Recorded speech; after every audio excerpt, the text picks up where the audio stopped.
திடீரென டெல்லி சென்ற செந்தில் பாலாஜி சந்தித்தது யாரை தெரியுமா?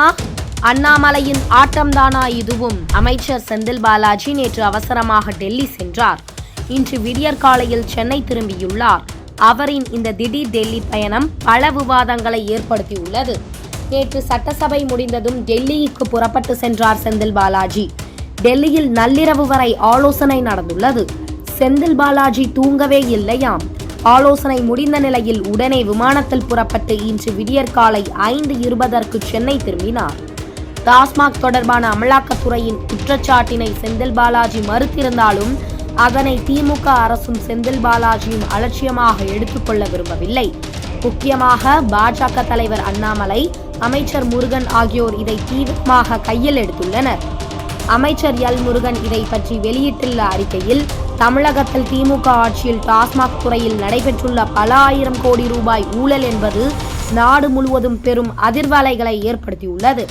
அமலாக்கத்துறையின் அறிக்கையால் ஆடிப்போயுள்ள திமுக அரசு இது தொடர்பான தகவல்கள் மக்களை சென்றடையாமல் தடுப்பதில் கண்ணும் கருத்துமாக செயல்பட்டு வருகிறது.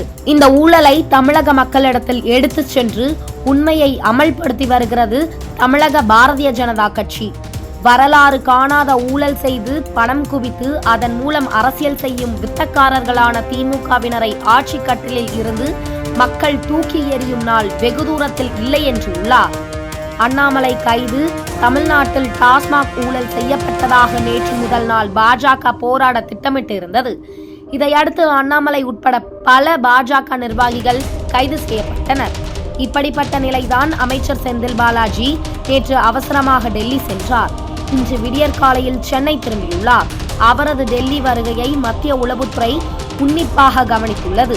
டாஸ்மாகில் 1000 கோடி ரூபாய் ஊழல் நடத்தியிருப்பதாக அமலாக்கத்துறை குற்றம் சாட்டியுள்ள நிலையில் செந்தில் பாலாஜியின் இந்த டெல்லி சீக்ரெட் பயணம் மேல் மட்டங்களில் கவனம் பெற்றுள்ளது. இதனால் ஆத்திரமடைந்துள்ள திமுக அரசு தமிழகம் முழுவதும் பாஜகவினர் மீது வன்முறையை ஏவி வருகிறது. டாஸ்மாக் துறையில் நடைபெற்றுள்ள 1000 கோடி ரூபாய் ஊழல் தொடர்பாக டாஸ்மாக் தலைமை அலுவலகத்தை முற்றுகையிட்டு போராட்டம் நடத்திட முயன்ற பாஜக தலைவர்கள் வீட்டுக்கு காவலில் வைக்கப்பட்டு உள்ளனர். பாஜக தொண்டர்கள் மீது காவல்துறையினர் அடக்குமுறையில் கட்டவிழ்த்து விட்டுள்ளனர். அதனால் அமலாக்கத்துறையின் குற்றச்சாட்டினை சட்ட ரீதியாக எதிர்கொள்வது குறித்தும் நீங்கள் அமைச்சராக நீடிக்க விரும்புகிறீர்களா அல்லது விலக நினைக்கிறீர்களா என்பதை நீங்களே முடிவு செய்து கொள்ளுங்கள் என்று உச்சநீதிமன்றம் தெரிவித்த கருத்துக்கு பதில் கொள்ளாமல் காலம் தாழ்த்தி வருகிற சூழலில் விரைவில் அது தொடர்பான ஹியரிங் சுப்ரீம் கோர்ட்டில் வரவிருப்பதால் அது குறித்தும் சீனியர் வழக்கறிஞர்கள் டீம் டெல்லியில் விவாதித்துள்ளாராம் செந்தில் பாலாஜி. மேலும் உயர்மட்ட செல்வாக்குள்ள இருவரையும் சந்தித்து விவாதித்துள்ளனர். இந்த நிலையில் தமிழக சட்டத்துறை அமைச்சர் ரகுபதி இன்று காலையில் டெல்லிக்கு சென்றுள்ளார். சட்டத்துறை அமைச்சர் கிரிமினல் என்று 2 நாட்களுக்கு முன்பு அண்ணாமலை விமர்சித்திருந்த நிலையில் ரகுபதியின் இந்த டெல்லி பயணத்தை முடிச்சு போட்டு பல விவாதங்கள் நடக்கிறது. தமிழ்நாட்டுல இன்னைக்கு ரேபிஸ்டா இருந்தா ராஜ மரியாதை, கள்ளச்சாராயம் காட்சி வித்தா நமக்கே நஷ்ட ஈடு, மணல் கடத்தினா ராஜ மரியாதை. ஆனா ஊழலை தட்டி கேட்டீங்கன்னா உங்களுக்கு சித்திரவதை. பாரதிய ஜனதா கட்சியினுடைய தலைவர்கள், தொண்டர்கள், குறிப்பாக நம்முடைய மகளிர்கள் எல்லாம் சென்னை முழுவதுமே கைது செய்து 10 மண்டபத்தில் வச்சு மண்டபம் பத்தாம காலையிலிருந்து நடு ரோட்ல இருப்பதை நம்ம பாக்கிறோம். கைது செய்யப்படும் பொழுது கொடுக்கப்பட்ட காரணமும் நம்மை கைது செய்யப்படும் பொழுது கொடுக்கப்பட்ட காரணமும் இன்னைக்கு உள்ள காவல்துறையினுடைய வேண்டுகோளை ஏத்துக்கிட்டு அறவழி போராட்டத்தின் வழியில கைதுக்கு ஒத்துழைத்து முழுமையாக நாம் உள்ள இருந்திருக்கோம். ஆனா காவல்துறையினுடைய உயரதிகாரிகள் நடந்து கொண்ட விதம் நாங்க வன்மையா கண்டிக்கிறோம். காரணம் 6 மணிக்கு மேல நம்முடைய சகோதரிகளை ஒரு இடத்துல கைது செய்து வைக்க கூடாது என்பது சட்டம். அதையெல்லாம் மீறி இருக்கிறாங்க.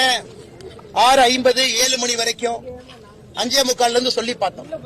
நீங்க டாஸ்மார்க்கு போக கூடாது, உங்களுக்கு அனுமதி கொடுக்கல அப்படின்னு கேட்டாங்க. நேத்து காவல்துறை அனுமதி கேட்டது டாஸ்மார்க்கு ஆப்போசிட்ல இருக்கக்கூடிய கிரவுண்ட். அனுமதி மறுப்பு கடிதம் கொடுத்த பிறகு இன்னைக்கு டாஸ்மார்க் போக கூடாது, நாங்க அதுக்கும் ஒத்துக்கிட்டோம். 5:30 மணிக்கு டாஸ்மார்க்கே மூண்டதுக்கு அப்புறம் அதை காரணம் வைத்து எங்களை கைது செய்த காவல்துறை 7 மணி வரைக்கும் எதற்காக பாரதிய ஜனதா கட்சியினுடைய தலைவன் தொண்டனை உள்ள வைக்க. அதனால் எங்களை பொறுத்தவரை இதை நாங்க தீவிரப்படுத்த போறோம். அடுத்த ஒரு வாரத்துல, இனி நாங்க தேதி சொல்லாம தான் எல்லா போராட்டமும் நடத்த போறோம். இனி எந்த போராட்டமும் பாரதிய ஜனதா கட்சி தமிழக காவல்துறைக்கு நாங்கள் தேதி சொல்ல போவது கிடையாது. காவல்துறையின் மீது நாங்கள் நம்பிக்கை இழந்து விட்டோம். ஜனநாயகத்தில் பாரதிய ஜனதா கட்சி காவல்துறைக்கு எந்த விதமான கடிதமும் நாங்க கொடுக்க போறது கிடையாது. எந்த ஆர்ப்பாட்டத்திற்கும் பாரதிய ஜனதா கட்சி கடிதம் கொடுக்க மாட்டோம். இதுவரை கடைசியாக 7 கடிதம் கொடுத்தோம். 7 ஆர்ப்பாட்டத்திற்கு 7ஐயும் நிராகரிச்சிருக்கிறாங்க. 7க்கும் பிரிவென்டிவ் கஸ்டடி வச்சிருக்கிறாங்க. ஜனநாயகத்தினுடைய குரல் விளைய காவல்துறை திமுகவினுடைய ஏவல் துறையாக மாறி இருக்கின்ற காரணத்தினால அடுத்த ஒரு வாரத்தில் நடக்கக்கூடிய போராட்டம் தமிழ்நாட்டில் இருக்கக்கூடிய 5000க்கும் மேற்பட்ட டாஸ்மாக் கடையில முதலமைச்சர் மு.க. ஸ்டாலின் அவருடைய பிரேம் போட்ட போட்டோவை மகளிர் அணி ஆணி அடிச்சு அதை அங்க ஒட்ட போறாங்க. அடுத்த ஒரு வாரத்துக்குள்ள தேதி குறிப்பிடாம தமிழகத்தில் இருக்கக்கூடிய டாஸ்மாக் எல்லா கடையிலும் பாரதிய ஜனதா கட்சியினுடைய சகோதரிகள், தாய்மார்கள், மகளிர் அணி முன்னிருந்து நானும் உட்பட தமிழ்நாட்டில் டாஸ்மாக் கடையில முதலமைச்சருடைய பிரேம் போட்ட போட்டோவை சுத்தல் வச்சு ஆணி வச்சு அடிச்சு அதை ஒட்ட போறோம். ஏப்ரல் முதல் வாரத்தில் ஒரு நாள் பாரதிய ஜனதா கட்சியினுடைய தலைவர்கள், தொண்டர்கள் டாஸ்மாக் கடையை மூடி பூட்டு போட போறோம். இந்த 2 போராட்டமும் அடுத்த 15 நாட்களுக்குள்ள 2 தேதியில் நடக்கும். 22ஆம் தேதி ஒரு போராட்டம் சென்னையில் நடப்பதற்கு வாய்ப்பு இருக்கு. அதுவும் அறிவிக்க போறதில்ல. காவல்துறை பாரதிய ஜனதா கட்சிக்கு மரியாதை கொடுக்காத வரை பாரதிய ஜனதா கட்சி காவல்துறைக்கு மரியாதை கொடுக்காது. Very simple. காவல்துறையை பொறுத்த வரைக்கும் யூனிஃபார்ம் போட்டிருக்கிறவங்க ஒரு ஜனநாயகத்துல எங்களை போன்ற அடக்கமாக ஒடுக்கமாக ஜனநாயகத்தின் வழியில் வந்திருக்கக்கூடிய ஒரு கட்சி தமிழ்நாட்டில் எங்கேயுமே பஸ் உடைக்கல, யாரையும் தீயப்பட்டு கொளுத்தல, நடு ரோட்ல யாரையும் வெட்டி சாய்க்கல. எப்பொழுதும் அறவழி போராட்டம் தான். அறவழி போராட்டத்திற்கு அனுமதி பிறகு நாங்கள் காவல்துறையின் மீது வைத்திருக்கக்கூடிய மரியாதையை, நம்பிக்கையை இழந்திருக்கின்றோம். அடுத்த 2 போராட்டமும் கட்டாயமாக நடக்கும். காவல்துறை முடிஞ்சா எங்களை தடுத்து பார்க்கட்டும். இனி தமிழ்நாட்டில் யூனிஃபார்ம் போட்ட ஒரு போலீஸ்காரங்களுக்கு இன்னையிலிருந்து தூக்கம் இருக்கக்கூடாது. நான் பாரதிய ஜனதா கட்சியினுடைய எல்லா தொண்டர்களுக்கும் இந்த நேரத்தில் நான் சொல்ல விரும்புறேன். நமக்கு மரியாதை கொடுக்காத காவல்துறை இன்னையிலிருந்து தூங்கக்கூடாது. விதவிதமான போராட்டம், ஆர்ப்பாட்டம் தமிழகத்தில் நடந்துகிட்டே இருக்கும்.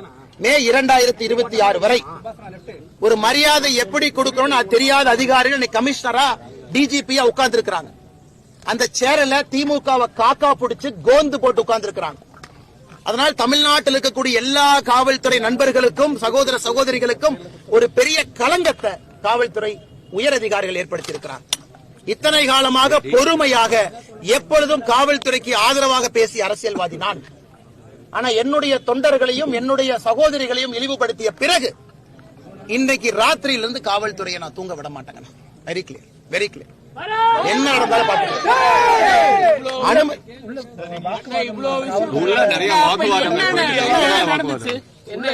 அவர்கள் எங்களைய கைது செய்ததற்கான காரணம் சப்மிட் பண்ணிட்டு, ஓகே நாங்க டாஸ்மாக்ல எதுவும் உடைக்க போறதில்ல, லா அண்ட் ஆர்டர் பண்ண போறதில்ல, எந்த பஸ்ஸையும் நாங்க போய் கொளுத்த போறதில்ல, நீங்க லா அண்ட் ஆர்டர் ஆன்டிசிபேட் பண்றீங்க, ஓகே நாங்க கட்டுப்படுறோம் வாங்க.